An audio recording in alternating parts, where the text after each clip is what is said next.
नमस्कार दोस्तों, ocean network में आपका स्वागत है।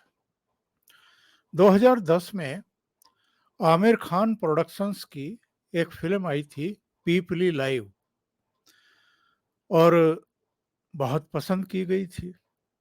उसमें एक्चुअल में कॉमेडी में एक बहुत बड़ा संदेश छिपा हुआ था। एक बड़ा व्यंग था आजकल के मीडिया पर भी और आजकल की सरकारें जिस तरीके से काम करती हैं उस पर भी। कहानी ये थी कि एक गांव है, वहाँ एक परिवार है, परिवार तो बहुत हैं, लेकिन नत्था किसान का परिवार है। उसका एक बड़ा भाई है। सरकार की कोई स्कीम निकलती है कि जिन किसानों ने आत्महत्या की है, उनके परिवारों को मुआवजा दिया जाएगा।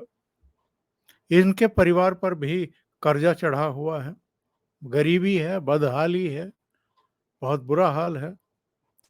बड़ा भाई ये तय करता है कि मैं आत्महत्या कर लेता हूँ। जो कर्जा है वो तो उतर ही जाएगा जो सरकार मुआवजा देगी, साथ में घर के जो और कामकाज हैं, कुछ ज़मीन वमीन ले लेंगे मेरे बाद। तो लेकिन जो छोटा भाई है नत्था, वो कहता है कि भाई ये काम तो मैं करूँगा, आप रहने दो। और दोनों भाइयों में थोड़ी जिरह होती है, लेकिन बड़ा भाई तैयार हो जाता है कि ठीक है, तू अपनी जान दे दे। ये चीज़ सरकार तक चली जाती है, मीडिया तक चली जाती है कि नत्था किसान जो है वो आत्महत्या करेगा। और उसके बाद क्या होता है, पूरा मीडिया अलग-अलग चैनलों की ओबी वैन, उनके रिपोर्टर, कई-कई रिपोर्टर वहाँ से लाइव करना शुरू कर देते हैं और सब उस क्षण का इंतज़ार करने लगते हैं जब नत्था आत्महत्या करेगा। उनके लिए वो बड़ी अ, विज़ुअल होगी जब वो आत्महत्या करेगा।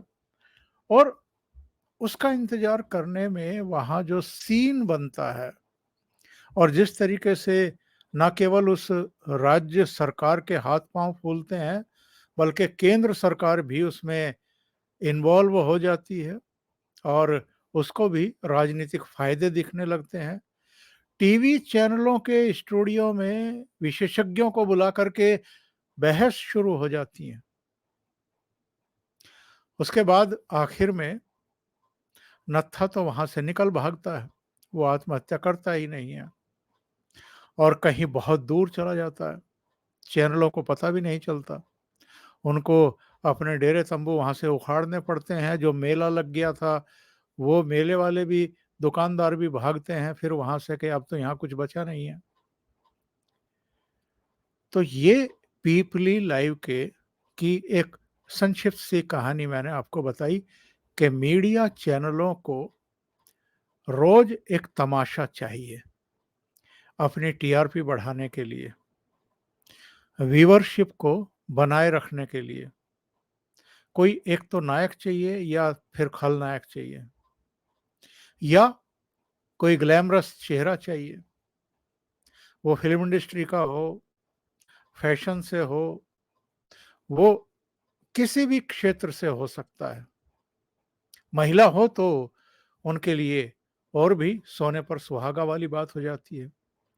और आजकल एक ऐसी ही महिला चर्चा का विषय बना दी गई है, बल्कि मैं तो कहूँगा कि भारतीय मीडिया ने उसको तमाशा बना करके रख दिया है। एक 4 बच्चों की माँ है, कराची के पास एक गाँव की रहने वाली है। 4 बच्चों की माँ है, इसका मतलब शादीशुदा है।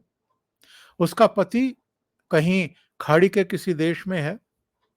2019 में वो बाहर नौकरी करने के लिए और अपने परिवार का भरण-पोषण करने के लिए विदेश चला गया था पाकिस्तान से।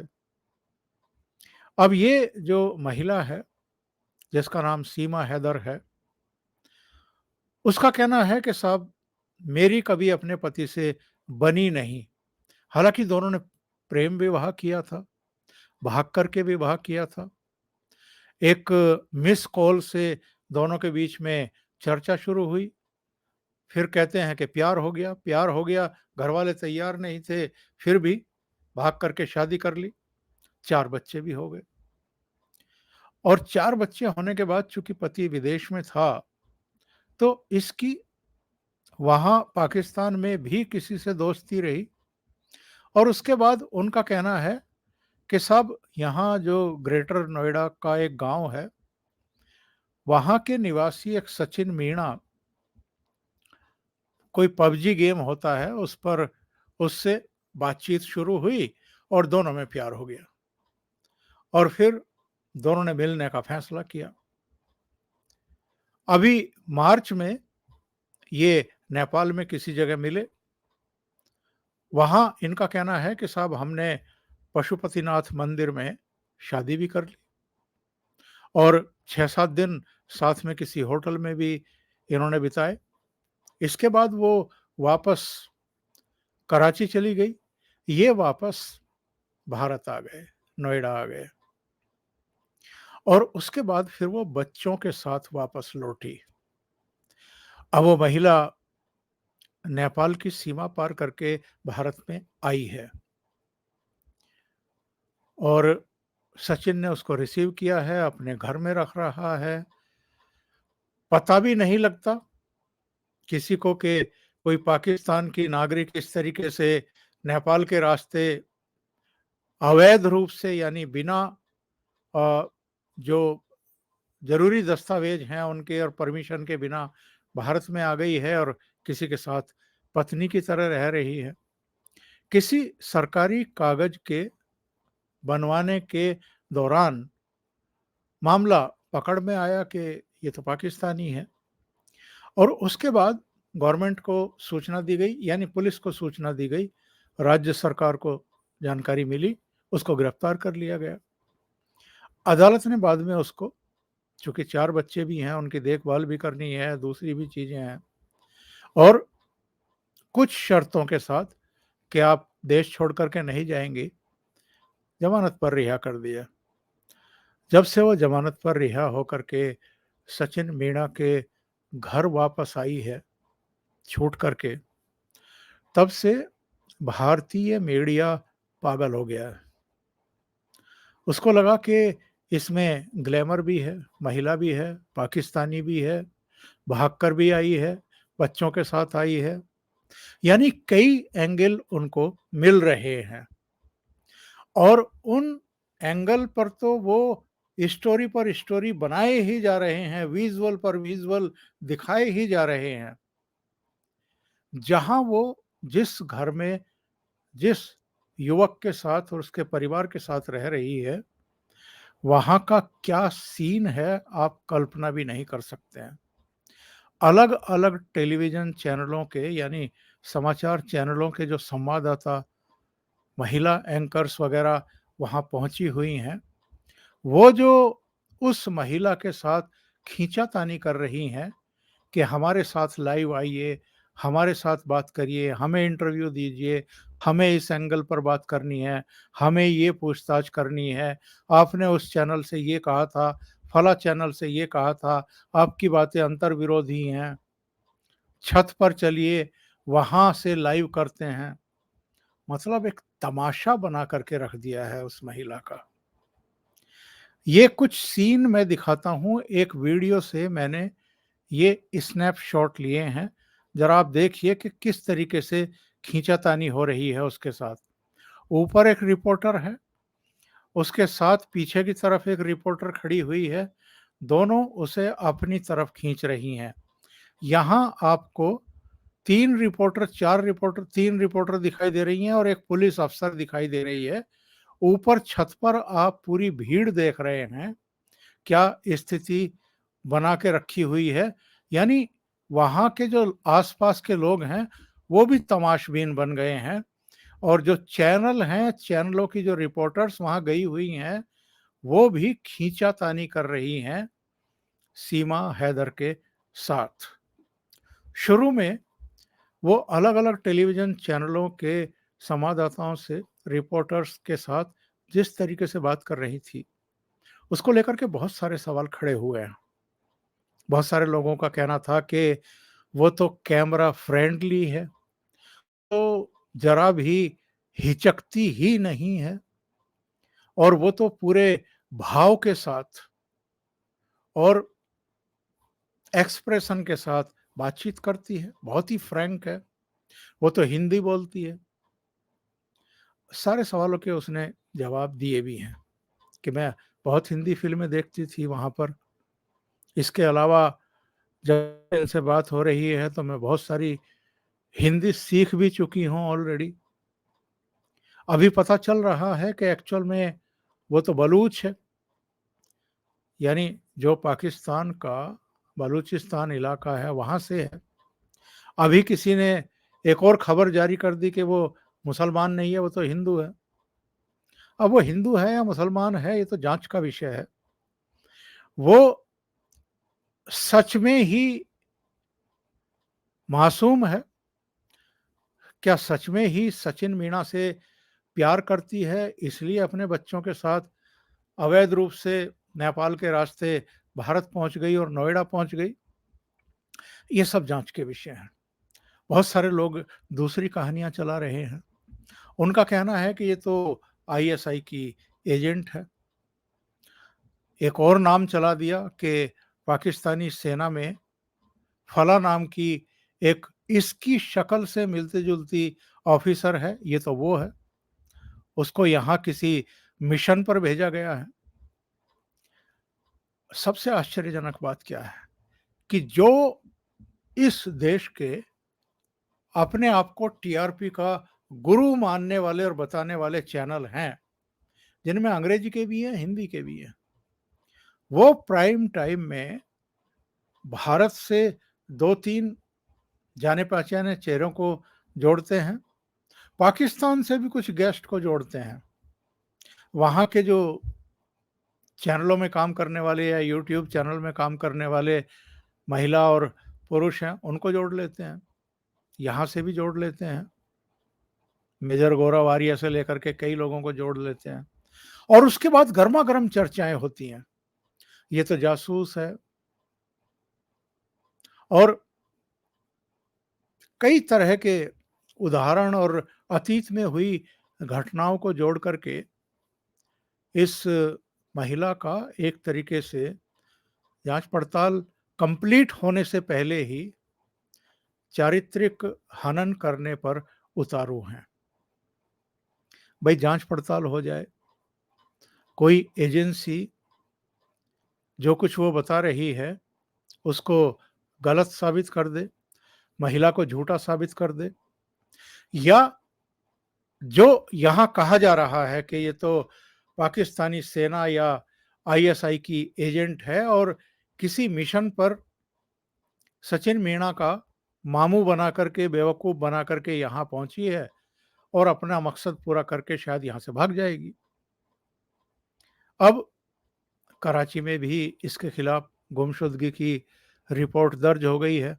इसका जो पति खाड़ी के देशों में रह रहा है, उसके भी इंटरव्यू अब चैनलों पर आ गए हैं।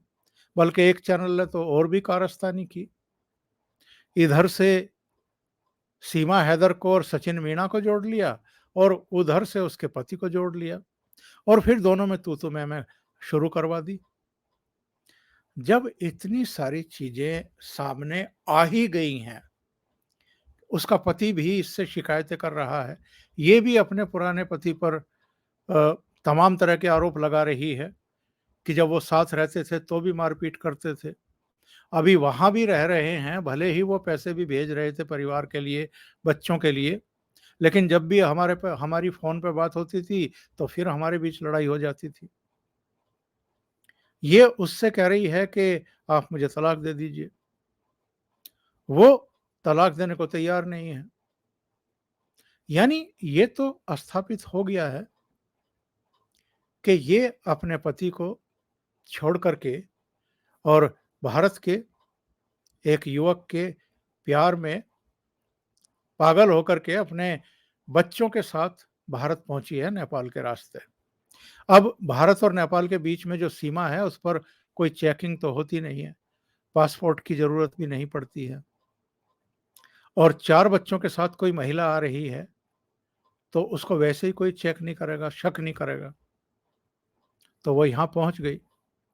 बहुत सारे सवाल हैं, बहुत सारे इसके अंतर्विरोधी बयान भी हैं, बहुत सारे लोगों के शक भी हैं, कई तरह के एलिगेशन भी चल रहे हैं और जैसा मैंने कहा है कि मीडिया के लिए वो एक टीआरपी का ज़रिया भी बन गई है। इसलिए जिसके जो मन में आ रहा है, वो उस एंगल से स्टोरी बना करके चला रहा है। इसमें इस महिला के दिल पर, दिमाग पर क्या असर पड़ेगा, अच्छा पड़ेगा, बुरा पड़ेगा, उसके साथ ज्यादती हो रही है कि नहीं हो रही है, उसकी प्राइवेसी भंग हुई है कि नहीं हो रही है, कोई मतलब नहीं है इन लोगों को। इनको सिर्फ और सिर्फ टीआरपी चाहिए। और मैं कई बार भारतीय मीडिया के बारे में टिप्पणियां कर चुका हूं, आज फिर करता हूं कि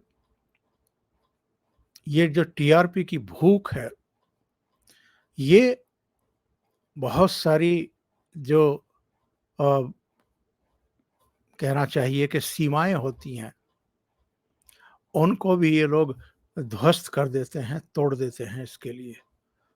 जो एक ज़िम्मेदार मीडिया होना चाहिए, जवाबदेह मीडिया होना चाहिए, जो संवेदनशीलता जिसके भीतर होनी चाहिए, जिसकी खबरों में भी एक शऊर होना चाहिए, अक्ल होनी चाहिए, एक गंभीरता, एक सीरियसनेस होनी चाहिए, वो पूरी तरीके से गायब हो चुकी है।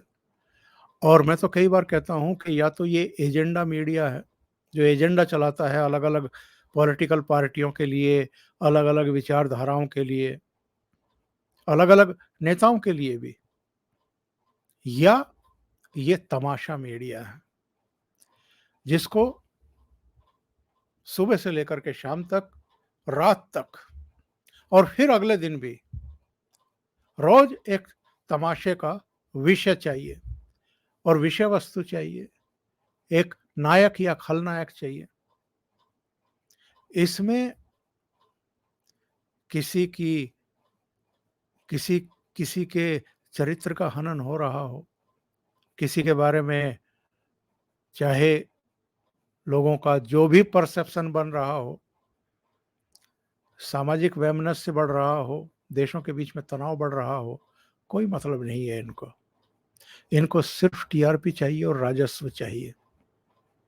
अब तो 10 दिन की इस पूरी पीपली लाइव के बाद पाकिस्तान सरकार की भी नींद खुल गई है। उसने भी भारत से कहा है कि साहब, जिस महिला के बारे में बातचीत हो रही है कि वो पाकिस्तान से है, उसके बारे में हमें जानकारी दीजिए।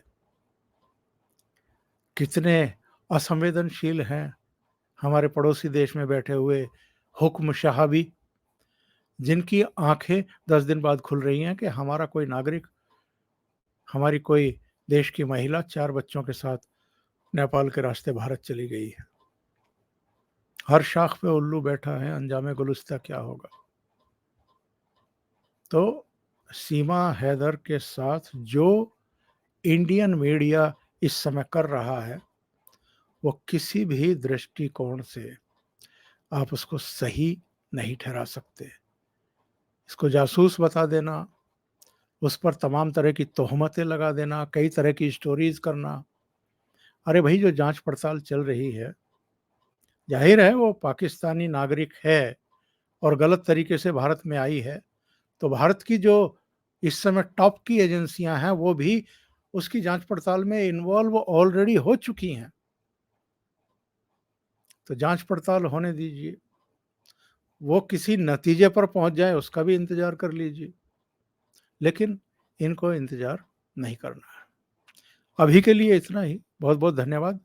अगर आपको ये चैनल और इसके कंटेंट पसंद आ रहे हैं तो लाइक करें, कमेंट करें, वीडियो को शेयर भी करें।